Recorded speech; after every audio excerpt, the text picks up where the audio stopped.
Hi all, welcome back to CC Cyber Campus. SEO is dead in 2025. പലരും പറഞ്ഞു നടക്കുന്ന ഒരു കാര്യമാണ് ഇപ്പോൾ 2025 എസ് സിഒ ഇല്ല, എസ് സിഒ മരിച്ചു, ഇനിയിപ്പോൾ എസ് സിഒ ചെയ്തിട്ട് കാര്യമില്ല, വെബ്സൈറ്റും ഗൂഗിളും ഒന്നും പഴയ പോലെയല്ല വർക്കാവുന്നത്, കീവേഡ്സ് ഒന്നും വെബ്സൈറ്റിൽ ആഡ് ചെയ്തിട്ട് നമുക്ക് റാങ്ക് ഒന്നും കിട്ടാൻ പോകുന്നില്ല. ഇങ്ങനെ ഒരുപാട് കാര്യങ്ങൾ ആളുകൾ ഇപ്പോൾ പറയുന്നുണ്ട്. അപ്പോൾ നിങ്ങളുടെ മനസ്സിലും എസ് സിഒ 2025 മരിച്ചു എന്നാണെങ്കിൽ നിങ്ങൾ ഈ വീഡിയോ ഫുള്ള് കാണണം. ശരിക്കും എസ് സിഒ മരിച്ചോ?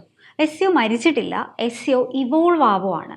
അപ്പോൾ എസ് സിഒയിൽ എന്തൊക്കെ മാറ്റങ്ങളാണ് വരുന്നത് എന്നുള്ളത് നമുക്ക് നോക്കാം. ആദ്യം, what is S C O in 2025? 2015 S C O അല്ല 2025 നമ്മുടെ മുമ്പിലുള്ളത്. അതായത് 2015 നിങ്ങൾ ചെയ്ത കാര്യങ്ങൾ, നിങ്ങൾ കീവേഡ് ആഡ് ചെയ്യുന്നു, കോമ്പറ്റീഷൻ വോളിലേക്ക് നോക്കുന്നു, കീവേഡ് ആഡ് ചെയ്യുന്നു, ഒപ്റ്റിമൈസ് ചെയ്യുന്നു, ഈ ട്രിക്കുകളൊന്നും ഇനി വർക്കൗട്ട് ആവില്ല. അതായത് 2025 എസ് സിഒ എന്ന് പറയുന്നത് കുറച്ച് കോംപ്ലിക്കേറ്റഡ് ആണ്. അതെന്താണെന്ന് നമുക്ക് നോക്കാം. 2025 എസ് സിഒ എന്ന് പറയുന്നത് സെർച്ച് എൻജിൻ ഒപ്റ്റിമൈസേഷൻ എന്നുള്ളതിനേക്കാളും സെർച്ച് എക്സ്പീരിയൻസ് ഒപ്റ്റിമൈസേഷൻ ആണ്. അതായത് ഗൂഗിള് വെബ്സൈറ്റുകളെ റാങ്ക് ചെയ്യുന്നത് അല്ലെങ്കിൽ വെബ്സൈറ്റുകളെ അനലൈസ് ചെയ്യുന്നത് കുറച്ച് ഗൈഡ് ലൈൻസ് നോക്കിയിട്ടാണ്. ആ ഗൈഡ് ലൈനിൻ്റെ പേരാണ് ഈറ്റ് അഥവാ EEAT. കുറേ ഫാക്ടേഴ്സ് ഉണ്ട്, എങ്കിൽ പോലും നമുക്ക് അറിയാവുന്നൊരു കാര്യമാണ് ഈ ഈറ്റ്. ഇതിനു മുമ്പ് EAT മാത്രമേ ഉണ്ടായിരുന്നുള്ളൂ, ഇപ്പോൾ EEAT ആണ്. എന്താണ് ഈ EEAT അഥവാ ഈറ്റ് എന്ന് നമുക്ക് നോക്കാം.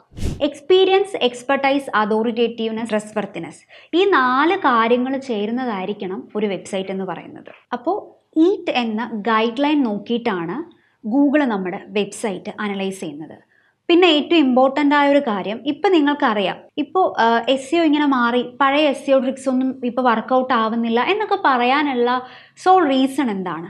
അതിൻ്റെ റീസൺ എന്ന് പറയുന്നത് AI ആണ്. അതായത് ChatGPT, ജെമിനി പോലുള്ള AI വന്നതോടുകൂടെ എസ് സിഒയിൽ കുറേ മാറ്റങ്ങൾ വന്നിട്ടുണ്ട്. അതായത് സെർച്ച് ബിഹേവിയർ തന്നെ മൊത്തത്തിൽ മാറിയിട്ടുണ്ട്. അപ്പോൾ നിങ്ങൾക്ക് തോന്നും ഈ ChatGPTയും ജെമിനിയൊക്കെ വന്നതുകൊണ്ട് ഗൂഗിളിൻ്റെ മോണോപോളി കുറയുന്നുണ്ടോ എന്നുള്ളത്. അതായത് എന്ത് തന്നെ വന്നാലും ഗൂഗിളിന് ഒരു 8 ബില്യൺ സെർച്ചസ് പെർ ഡേ എന്നുള്ളത് ഉറപ്പാണ്. അതായത് ഗൂഗിളിൻ്റെ മോണോപോളി ഒരിക്കലും പോകുന്നില്ല. പക്ഷേ ഈ പറയുന്നത് പോലെ എസ് സിഒയിൽ ഭയങ്കരമായിട്ടുള്ള ചേഞ്ചസ് വന്നുകൊണ്ടിരിക്കുന്നുണ്ട്. നമുക്ക് 2025 എസ് സിഒ ചെയ്യുമ്പോൾ എന്തൊക്കെ ശ്രദ്ധിക്കണം നോക്കാം. നമ്മൾ ആദ്യമായിട്ട് നോക്കേണ്ട കാര്യം എന്ന് പറയുന്നത് കണ്ടൻറ് ക്വാളിറ്റിയാണ്. കണ്ടൻറ് വേണം, ഡ്യൂപ്ലിക്കേഷൻ പാടില്ല, പ്ലേഗറിസം പാടില്ല, ഇതൊക്കെ നിങ്ങൾക്കറിയാം. പക്ഷേ ഇപ്പോൾ കുറച്ചുകൂടെ ബെറ്റർ ആയിട്ട് വേണം നമുക്ക് കണ്ടൻറ് എഴുതാൻ. അപ്പോൾ കണ്ടൻറ് ക്വാളിറ്റി എന്ന് ഉദ്ദേശിക്കുന്നത് എന്താണെന്നുള്ളത്, അതായത് നമ്മൾ എപ്പോഴും കണ്ടൻറ് എഴുതുമ്പോൾ ഹ്യൂമൻ ബീങ്സിന് വേണ്ടി എഴുതുക, സെർച്ച് എഞ്ചിന് വേണ്ടി മാത്രമല്ലാതെ ഹ്യൂമൻ ബീങ്സിന് വേണ്ടി എഴുതുക. ഇത് നമ്മൾ മുമ്പ് തന്നെ പറഞ്ഞിട്ടുള്ള കാര്യമാണ്. എങ്കിൽ പോലും ഇപ്പോൾ ഇതിന് റെലവൻസി കൂടി. അതെന്തുകൊണ്ടാണ്?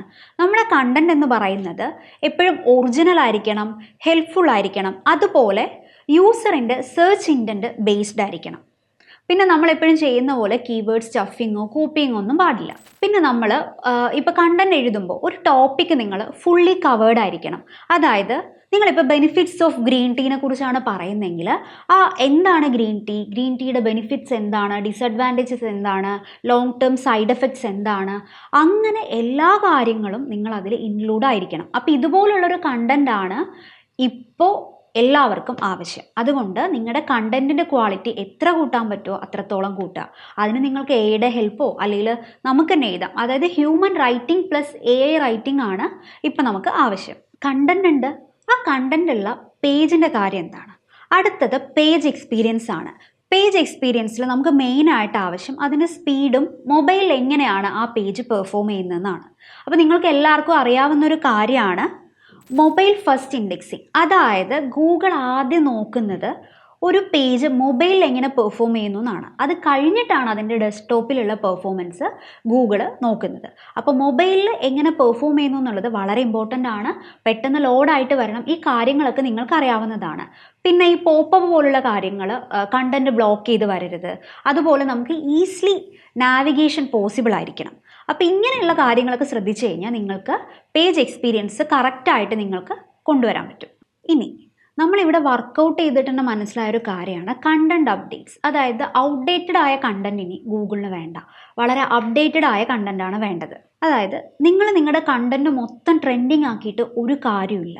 ഒരു ഹ്യൂമൻ ബീങ്ങിന് യൂസ്ഫുൾ ആയിട്ടുള്ള കണ്ടന്റ് ആയിരിക്കണം നിങ്ങൾ ഉണ്ടാക്കേണ്ടത്. അതുപോലെ അതിനൊരു പ്രോപ്പർ സ്ട്രക്ചർ വേണം. H1, H2 bullet points, table, ഇങ്ങനെയുള്ള ഒരുപാട് കാര്യങ്ങൾ ശ്രദ്ധിക്കേണ്ടതായിട്ടുണ്ട്. പിന്നെ നമ്മൾ റാൻഡം ആയിട്ട് AI-ന്ന് കണ്ടന്റ് എടുത്തിടുവോ അല്ലെങ്കിൽ യൂസറിന് വായിച്ച് സാറ്റിസ്ഫൈഡ് ആവാത്ത ഹോളോ കണ്ടന്റുകൾ നിങ്ങളുടെ വെബ്സൈറ്റിൽ പാടില്ല.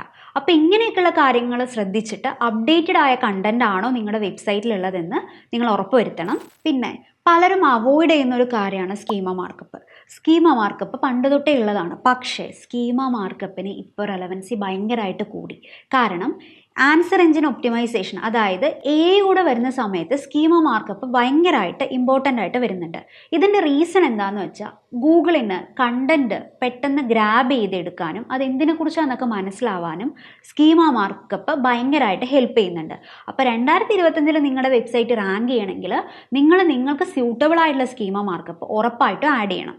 ഇനി നിങ്ങൾ ആഡ് ചെയ്യേണ്ടത് കണ്ടന്റ് എന്ന് പറയുമ്പോൾ നമ്മൾ ടെക്സ്റ്റ് ആണെന്ന് മാത്രം വിചാരിക്കും. അല്ല, നിങ്ങളുടെ വെബ്സൈറ്റിൽ മൾട്ടിമീഡിയ കണ്ടന്റ് എസെൻഷ്യലാണ്. മൾട്ടിമീഡിയ കണ്ടന്റ് എന്ന് പറയുമ്പോൾ വീഡിയോ, ഓഡിയോ ഇതെല്ലാം വരും.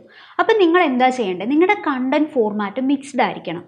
എപ്പോഴും നിങ്ങൾ റാങ്ക് ചെയ്യുന്ന ബ്ലോഗുകളൊക്കെ എടുത്ത് നോക്കിയാൽ അറിയും, അതിൽ ഒരുപാട് video content, audio content, infographics, ഇങ്ങനെയുള്ള പല ടൈപ്പ് ഓഫ് കണ്ടന്റുകൾ ഉണ്ടാവും. അപ്പോൾ ഇങ്ങനെയുള്ള മൾട്ടിമീഡിയ കണ്ടന്റുകൾ വെബ്സൈറ്റിൽ ആഡ് ചെയ്യുന്നത് വഴി നിങ്ങൾക്ക് പേജിൻ്റെ എൻഗേജ്മെൻറ്റ് കൂട്ടാനും പേജിൻ്റെ ക്വാളിറ്റി കൂട്ടാനും പറ്റും. അതുപോലെ സെപ്പറേറ്റ് ആയിട്ട് വീഡിയോ സെർച്ച് റിസൾട്ടിലും യൂട്യൂബിലും ഒക്കെ ഈ പറയുന്ന വീഡിയോ കണ്ടന്റുകൾക്ക് റാങ്ക് ആവാനുള്ള പോസിബിലിറ്റി കൂടെ ഉണ്ട്. അപ്പോൾ മൾട്ടിമീഡിയ കണ്ടന്റുകൾ കൂടുതൽ വെബ്സൈറ്റിൽ ആഡ് ചെയ്യാൻ ട്രൈ ചെയ്യണം. ഇപ്പം നമ്മൾ 2025 SEO എന്താണെന്ന് മനസ്സിലാക്കി. ഇനി നമ്മൾ എന്തൊക്കെ സ്ട്രാറ്റജീസ് ആണ് നമ്മൾ കൊണ്ടുവരേണ്ടതെന്ന് നോക്കാം. ആദ്യം നിങ്ങൾ ട്രൈ ചെയ്യേണ്ടത് ഒരു കീവേഡ് സ്ട്രാറ്റജിയാണ്. ഞാൻ ആദ്യം പറഞ്ഞ പോലെ കീവേഡിൻ്റെ വോളിയം കോമ്പറ്റീഷനൊക്കെ നോക്കിയെടുക്കുന്ന പോലെ തന്നെ സെർച്ച് ഇൻറ്റൻ്റ് കൂടെ നോക്കണം. അതായത് നിങ്ങൾ ഗൂഗിൾ കീവേഡ് പ്ലാനറിൻ്റെ ഒപ്പം Google trends, answer the public, Uber suggest ഇതുപോലുള്ള ടൂൾസ് യൂസ് ചെയ്തിട്ട് സെർച്ച് ഇൻറ്റൻറ്റ് ബേസ്ഡിൽ വേണം നിങ്ങൾ കീവേഡ് റിസർച്ച് ചെയ്യാൻ. ഇതായിരിക്കണം നിങ്ങളുടെ ഫസ്റ്റ് സ്ട്രാറ്റജി എന്ന് പറയുന്നത്. അടുത്തത് ഓൺ പേജ് ഒപ്റ്റിമൈസേഷൻ ആണ്. ഓൺ പേജ് ഒപ്റ്റിമൈസേഷനിൽ ടൈറ്റിൽസ് ആണെങ്കിലും ഹെഡിങ്സ് ആണെങ്കിലും ഈ പറയുന്ന പോലെ ഇൻറ്റൻറ്റ് ബേസ്ഡ് ഫ്രേസസ് ആഡ് ചെയ്യാൻ നോക്കുക. FAQയും സ്കീമയും ആഡ് ചെയ്യുക. മൊബൈൽ UX കറക്റ്റായിട്ട് കൊണ്ടുവരണം. അപ്പോൾ ഇതൊക്കെ നോക്കിക്കഴിഞ്ഞാൽ നിങ്ങൾക്ക് ഓൺ പേജ് ഒപ്റ്റിമൈസേഷൻ വളരെ ഭംഗിയായിട്ട് തന്നെ ചെയ്യാൻ പറ്റും. അടുത്തത് കണ്ടൻറ് ഒപ്റ്റിമൈസേഷൻ ആണ്. കണ്ടൻറ് യൂസ് ചെയ്യുന്നതുകൊണ്ട് ഒരു പ്രശ്നമില്ല. പലരും പറയും കണ്ടൻറ് യൂസ് ചെയ്ത് കഴിഞ്ഞാൽ നമ്മൾ റാങ്ക് ചെയ്യും അങ്ങനെയൊക്കെ. പക്ഷേ കണ്ടൻറ് യൂസ് ചെയ്യുമ്പോൾ കുറച്ച് അധികം കാര്യങ്ങൾ ശ്രദ്ധിക്കണം. പക്ഷേ നിങ്ങൾക്ക് എപ്പോഴും പ്ലസ് ഹ്യൂമൻ റൈറ്റിംഗ് നിങ്ങൾക്ക് എപ്പോഴും അഡാപ്റ്റ് ചെയ്യാവുന്ന ഒരു രീതിയാണ്. അതുപോലെ തന്നെ വീഡിയോസും ഇൻഫോഗ്രാഫിക്സും ഒക്കെ കണ്ടൻറ്റിൽ ആഡ് ചെയ്യുക. വോയിസ് സെർച്ചിന് കൂടെ നിങ്ങളുടെ കണ്ടൻറ്റ് ഒപ്റ്റിമൈസ് ചെയ്യുക. അടുത്തത് ടെക്നിക്കൽ SEO ആണ്. എന്താണ് ടെക്നിക്കൽ SEO എന്ന് എല്ലാവർക്കും അറിയാം. പക്ഷേ ടെക്നിക്കൽ SEOൻ്റെ റെലവൻസി ഇപ്പോൾ കൂടിയിട്ടാണോ ഉള്ളത് കുറഞ്ഞിട്ടാണോ ഉള്ളത്? ഒരിക്കലും കുറഞ്ഞിട്ടില്ല. അതായത് ടെക്നിക്കൽ SEOയിൽ വരുന്ന റോബോട്ടോ TXT, കാനോണിക്കൽ ടാഗുകൾ തന്നെ ഏറ്റവും റെലവൻ്റ് ആയിട്ട് ഇപ്പോൾ ഉണ്ട്. അതുപോലെ തന്നെ മൊബൈൽ ഫസ്റ്റ് ഇൻഡെക്സിങ്ങും പിന്നെ പേജ് സ്പീഡ് ഇൻസൈറ്റ്സ് വെച്ചിട്ടുള്ള സ്പീഡ് ടെസ്റ്റും ഒക്കെ ഇപ്പോഴും റെലവൻ്റ് ആണ്. അപ്പോൾ നിങ്ങൾ ടെക്നിക്കൽ SEOയും കൂടെ കാര്യമായിട്ട് നോക്കണം. നിങ്ങളിപ്പോൾ ഒന്നിൽ SEO പഠിച്ചുകൊണ്ടിരിക്കുന്നതായിരിക്കും, അല്ലെങ്കിൽ SEOയിൽ വർക്ക് ചെയ്യുന്നതായിരിക്കും. ഇപ്പോൾ ഫുൾ കൺഫ്യൂഷൻ ആയിട്ടുണ്ടാവും. ഞാൻ പഠിച്ച SEO ടെക്നിക്സ് ആണോ അല്ല ഇപ്പോൾ കേട്ട കാര്യങ്ങളാണോ അപ്ലൈ ചെയ്യേണ്ടത് എന്നുള്ളത്. പഴയ കാര്യങ്ങൾ നിർത്തിക്കൊണ്ട് തന്നെ പുതിയ കാര്യങ്ങൾ നിങ്ങൾ അഡാപ്റ്റ് ചെയ്യണം. അതായത് നിങ്ങളിപ്പോൾ SEO ചെയ്യുന്ന ഒരാളാണെങ്കിൽ നിങ്ങൾ കുറച്ച് കാര്യങ്ങൾ അപ്ഡേറ്റഡ് ആവണം. അത് എന്തൊക്കെയാണെന്ന് ഞാൻ പറഞ്ഞുതരാം. ആദ്യം ഇൻറ്റൻറ്റ് ബേസ്ഡ് ആയിട്ട് കീവേഡ് റിസർച്ച് ചെയ്യാൻ അറിയണം. പിന്നെ ഒപ്റ്റിമൈസ്ഡ് ആയിട്ട്, അതായത് SEO ഒപ്റ്റിമൈസ്ഡ് ആയിട്ട് ബ്ലോഗുകൾ എഴുതാൻ അറിയണം. പിന്നെ കണ്ടൻറ്റ് ക്ലസ്റ്റേഴ്സ് നിങ്ങൾ ഉണ്ടാക്കാൻ പഠിക്കണം. അതുപോലെ തന്നെ നിങ്ങൾ പല ടൂളുകൾ യൂസ് ചെയ്തിട്ട്, ഇപ്പോൾ സ്ക്രീമിംഗ് ഫ്രോഗ്, ഊബർ സജസ്റ്റ് ഒക്കെ യൂസ് ചെയ്തിട്ട് കോമ്പറ്റീറ്ററിനെ കറക്റ്റായിട്ട് അനലൈസ് ചെയ്യാൻ അറിയണം. അതായത് ഫ്രണ്ടിൽ നിൽക്കുന്ന, ഇപ്പം ഞാൻ പറഞ്ഞു ഉണ്ട്, പിന്നെ ആൻസർ എഞ്ചിൻ ഒപ്റ്റിമൈസേഷനൊക്കെ ഓൾറെഡി അപ്ലിക്കബിൾ ആണ്. അപ്പോൾ ഈ കാര്യങ്ങൾ വെച്ചിട്ട് ടോപ്പിൽ നിൽക്കുന്ന വെബ്സൈറ്റുകളെ കോമ്പറ്റീറ്ററായി കണ്ടിട്ട് അവരെന്തുകൊണ്ട് അവിടെ വന്നു എന്നുള്ള കാര്യങ്ങൾ കൂടെ നിങ്ങൾക്ക് അനലൈസ് ചെയ്യാൻ പഠിക്കണം. അത് ഏറ്റവും ഇമ്പോർട്ടൻ്റ് ആണ്. അപ്പോൾ ഇത്രയും കഷ്ടപ്പെട്ട് SEO ചെയ്തിട്ട് അല്ലെങ്കിൽ SEO പഠിച്ചിട്ട് എന്താണ് കാര്യം? കാരണം 2025 SEOൻ്റെ റെലവൻസ് വളരെയധികം കൂടിക്കൊണ്ടിരിക്കുകയാണ്. പലരും ഡിമാൻഡ് ചെയ്തുകൊണ്ടിരിക്കുകയാണ്. ഈവൻ SEO എന്നുള്ള ആ ഒരു ഡൊമൈനിൽ മാത്രമല്ല ഒരു SEO എക്സ്പേർട്ടിന് അല്ലെങ്കിൽ ഒരു SEO അനലിസ്റ്റിന് വർക്ക് ചെയ്യാൻ പറ്റുക. നമുക്കിപ്പോൾ ബ്ലോഗിങ് അല്ലെങ്കിൽ അഫിലിയേറ്റ് മാർക്കറ്റിങ്ങിൽ, യൂട്യൂബ് റാങ്കിങ്ങിൽ, കൊമേഴ്സിൽ, അതുപോലെ സോഷ്യൽ മീഡിയ ഗ്രോത്തിൽ പോലും ഒരു SEO അനലിസ്റ്റിന് പല കാര്യങ്ങളും കോൺട്രിബ്യൂട്ട് ചെയ്യാൻ പറ്റും. അപ്പം 2025 SEO എന്നുള്ള ഒരു കാര്യം ഭയങ്കരമായിട്ട് ബൂം ചെയ്യാൻ പോവുകയാണ്. കാരണം ഭയങ്കരമായിട്ട് ഇവോൾവ് ചെയ്തുകൊണ്ടിരിക്കുകയാണ് 2025 SEO എന്നുള്ള കോൺസെപ്റ്റ്. അപ്പോൾ 2025 SEO മരിച്ചോ, ഇവോൾവ് ആവുകയാണോ, ജീവനുണ്ടോ, ഇങ്ങനെയൊക്കെയുള്ള നിങ്ങളുടെ ഡൗട്ടെല്ലാം തീർന്നു എന്ന് വിചാരിക്കുന്നു. ഒരുപാട് കാര്യങ്ങൾ അപ്ഡേറ്റഡ് ആയിട്ടുണ്ട്. അപ്പോൾ റെലവൻ്റ് ആയിട്ട് നിങ്ങൾ SEOനെ കുറിച്ചുള്ള എല്ലാ കാര്യങ്ങളും പഠിക്കുക. സൈബർ ക്യാമ്പസിൻ്റെ ഡിജിറ്റൽ മാർക്കറ്റിംഗ് കോഴ്സിൽ നമ്മൾ അപ്ഡേറ്റഡ് ആയിട്ടുള്ള SEOൻ്റെ പോർഷനാണ് ആഡ് ചെയ്തേക്കുന്നത്.